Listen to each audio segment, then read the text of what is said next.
भाजपा के तरफ से ललन सिंह को वादा किया जाता है कि आप दिल्ली आइए, आपको मंत्री बनाया जाएगा। साल 2019 का समय होता है। जेडीयू 16 सीट जीतकर एक मजबूत दावेदार होती है कि उसके तरफ से 2-3 सांसद तो बना ही दिए जाएंगे। और दूसरी तरफ ललन सिंह को ये एकदम से लालच दिया जाता है, एकदम से विश्वास दिया जाता है मोदी और अमित शाह की तरफ से कि आप दिल्ली आइए, आपको मंत्रिमंडल में जगह मिलने वाला है।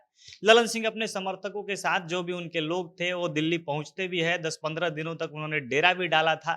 लेकिन जब मंत्रिमंडल की घोषणा होता है, मंत्रिमंडल के बारे में बताया जाता है, तो जदयू का एक भी मंत्री नहीं बनाया जाता है। यहाँ पे ललन सिंह को धोखा मिलता है, थोड़ी सी खटास बीजेपी के प्रति उनके मन में आती है। इसके बाद फिर 2021 का समय आता है। इस बार फिर से ललन सिंह को विश्वास में लेती है भाजपा। उनके तरफ से ये विश्वास दिलाया जाता है कि इस बार आपको मंत्री जरूर बना दिया जाएगा। उस बार भी चर्चा होती है कि 1 से 2 मंत्री जरूर बनाए जाएंगे। और आरसीपी सिंह के अलावा ललन सिंह भी एकदम प्रबल दावेदार होते हैं कि इस बार इनको भी मंत्री बनाया जाएगा।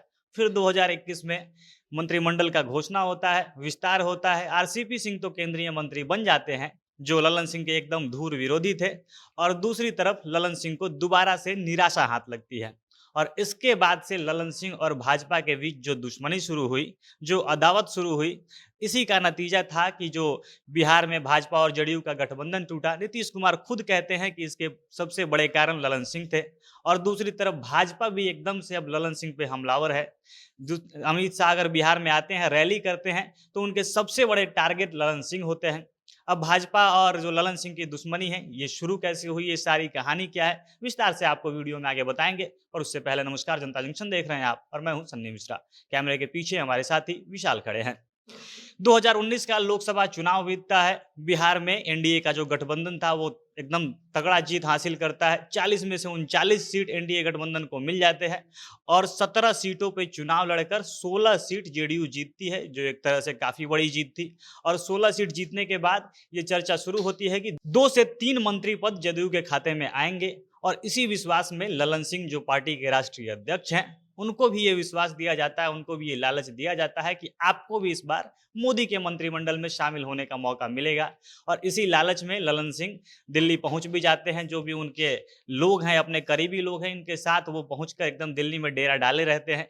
लेकिन जब मंत्रिमंडल बताने का समय आता है, इसका घोषणा करने का समय आता है, उस समय ललन सिंह को निराश कर दिया जाता है। बीजेपी जदयू के एक भी सांसद को मंत्री पद नहीं देती है। और इस बार चुपचाप निराश होकर ललन सिंह जो है वो वापस पटना लौट आते हैं। फिर उसके बाद 2021 का समय आता है। इस बार मोदी के मंत्रिमंडल में विस्तार होने का समय होता है। और अलग अलग जो भी पार्टियां थी, जो भी जिनके भी ज़्यादा सांसद थे, वो अपने तरफ से पैरवी लगा रहे थे कि फलाने बाबू को या फलाने नेता को, जो भी उनके प्रबल चेहरे थे, उनको कि मंत्री बनाया जाएगा। जदयू फिर से पैरवी करती है और इनके तरफ से 2 नाम, जो बड़े नाम थे, वो जाते हैं। एक आरसीपी सिंह और दूसरे थे ललन सिंह। दोनों लोग को ये प्रबल, वो एक तरह से कहें तो भाजपा की तरफ से पूरा विश्वास दे दिया गया होता है कि इस बार आप दोनों मंत्री बन ही जाएंगे। अब यहाँ पे आरसीपी सिंह और ललन सिंह में ये एक चीज थी कि दोनों एक दूसरे के धीर विरोधी। दोनों समझते हैं कि नीतीश के बाद हमारे उत्तराधिकारी हम ही होंगे। और जो ललन सिंह के एकदम धूर विरोधी, एक तरह से राजनीतिक दुश्मन कह लें, आरसीपी सिंह को तो भाजपा मंत्री बना देती है, क्योंकि वो भाजपा के करीबी थे। लेकिन ललन सिंह को फिर से धोखा मिलता है, फिर से वो निराश होते हैं और मंत्रिमंडल में हिस्सा नहीं बनाया जाता उनको। इसके अलावा एक और चर्चा उभर कर आई कि जो पशुपति पारस थे, उनको नीतीश कुमार के पैरवी पे उनको जो मंत्रिमंडल में जगह मिल गया, केंद्रीय मंत्री बन गए। लेकिन ललन सिंह, जो जदयू के राष्ट्रीय अध्यक्ष थे, उनको कुछ नहीं मिला और वो निराश रह गए। और इसी के बाद से ललन सिंह एकदम से भाजपा पर विश्वास नहीं करते हैं।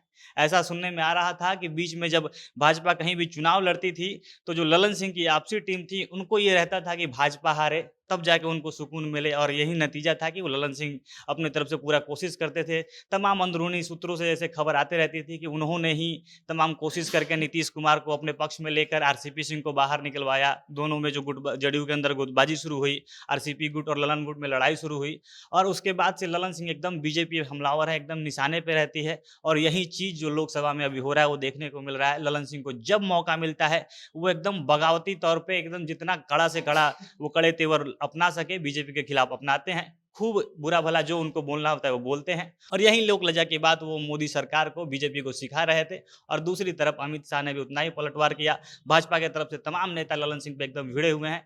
और नीतीश कुमार से ज़्यादा अगर भाजपा का कोई दुश्मन है तो वो ललन सिंह ही हैं। और यही कारण है कि दो एक मंत्री पद के चलते ललन सिंह और भाजपा के बीच जो लड़ाई शुरू हुई, वो आज इतनी बड़ी हो गई है कि जिसका नमूना आपको लोकसभा और राज्यसभा के अंदर देखने को मिल रहा है।